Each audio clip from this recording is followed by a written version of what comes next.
Great seeing you again on Saturday. A really productive lesson, so well done. Just having a bit of a recap here of the session. So this was the couple of swings from the start of the session.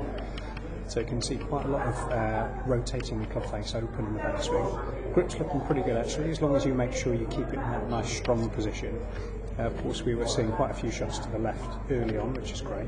But what we're trying to work on at the top of the backswing is to actually feel like the swing's a little bit shorter and the club face is a little bit more hooded on the takeaway, because ultimately what we want is we want the club to be working from the other side of the plane line. So rather than being steep in front of it, we'd actually like to get a little bit more behind that plane line. So the swing's going to feel a little bit flatter, a little bit more behind you, maybe a little bit more hip rotation to allow that to happen as well. So at the top of the backswing, you're just looking for the club to be nicely out and behind you, a little bit flatter, and then of course you can work down on that shallower angle and of course more from the inside.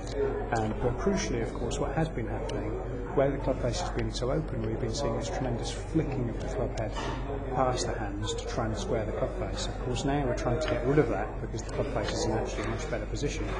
So rather than that flicking position, we'll just have a look at the new shiny swing.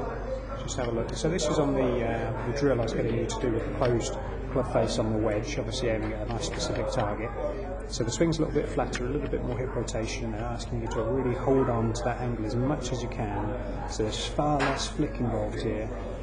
Eventually we'd like to get the shaft leaning forward slightly through impact, so we're after this kind of position, but it's a great progression even just in the first hour that we've had. So what you'd be looking for is a much lower ball flight and a different kind of sound to the strike, a different feel to the strike, and a lot more compression into the golf ball, and of course the flight of the ball is going to get so much lower as well. So really well done, great start, and keep up the good work, mate.